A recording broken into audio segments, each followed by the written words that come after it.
मुझे याद है, मैं सांसद था गोरखपुर का। मैं एक बार वहां आया था कार्यक्रम में, और वह कार्यक्रम हम लोगों ने महाराज सोहेलदेव के विजयोत्सव पर ही वहां पर बहराइच के पास करवाया था।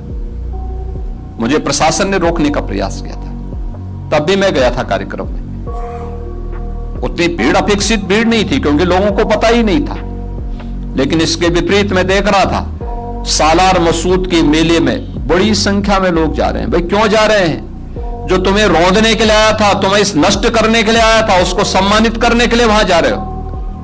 और आज मुझे अच्छा लगता है जब महाराज सोहेलदेव का भव्य स्मारक बहराइच के उस स्थान पर बना है, भीड़ अब ठीक उल्टा महाराज सोहेलदेव के स्मारक में जाती है। सालार मसूद के उसमें कोई झांकने भी नहीं जाता है। इस सालार मसूद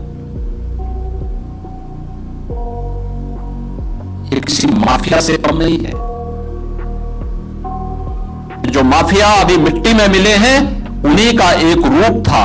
वह सालार मसूद भी भारत को लूटने के लिए उस समय आया था। ये वही करता था उस समय भी।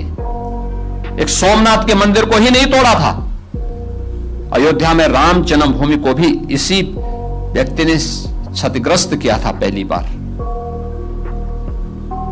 लगातार आया था, और महाराज सोहेलदेव ने उसको मारा ही नहीं, वह मौत मारा था जो इस्लाम में सबसे खराब मानी जाती है।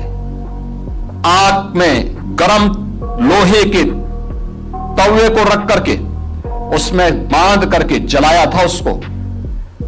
और माना जाता है कि इस्लाम में इस प्रकार की मौत जहन्नुम में जाने की गारंटी होती है, और जहन्नुम में भेजने की गारंटी महाराज सोहेलदेव ने सालार मसूद को दी थी।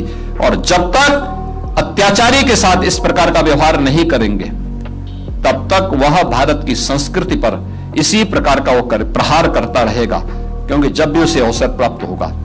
और यह कार्य, लेकिन महाराज सोहेलदेव के नाम पर कोई नाट्य श्रृंखला नहीं, कोई भी नाटक नहीं, कोई भी संगीत नहीं। लोक गीतों में स्थानीय स्तर पर थोड़ा बहुत अवधी और भोजपुरी में सुनने को मिलते हैं, लेकिन बाकी नहीं होता है। हमें बनाना चाहिए उन पर भी। अवंती बाई पर, वीरांगना अवंती बाई पर, वीरांगना उदा देवी पर, वीरांगना झलकारी बाई पर, महाराज बिजली पासी पर कौन बनाएगा? और हमारी नाट्य अकादमियों का दायित्व बनता है कि हम इस पे लघु नाटक बनाएं, आधा घंटे का, 1 घंटे का, 2 घंटे का मंचन करें, बच्चों के सामने बताएं। तो हीरो के रूप में तब प्रस्तुत करेगा अपने नायकों को, तब नायक के रूप में उन्हें लोग मानेंगे। और उन खलनायकों को जिन्होंने देश पर प्रहार किया था, भारत की संस्कृति को रौंदने का काम किया था, उन लोगों को कभी भी सम्मान नहीं मिलना चाहिए, कभी नहीं मिलना चाहिए। उनको उसी रूप में हमें प्रस्तुत करना चाहिए जिस रूप में आनंद मठ ने उसको प्रस्तुत करने का एक साहसिक कदम उठाया है।